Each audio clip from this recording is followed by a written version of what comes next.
So today we've been cleaning Altro Transflor Artis for the first time. So it's the first time we've actually got our hands on the product. It's very exciting. Build is an easy to clean surface, and certainly in our experience we found that to be true.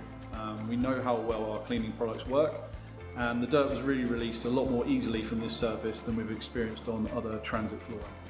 Top tip for rail and bus operators looking to maintain their flooring is clean it often, obviously, to help release the dirt.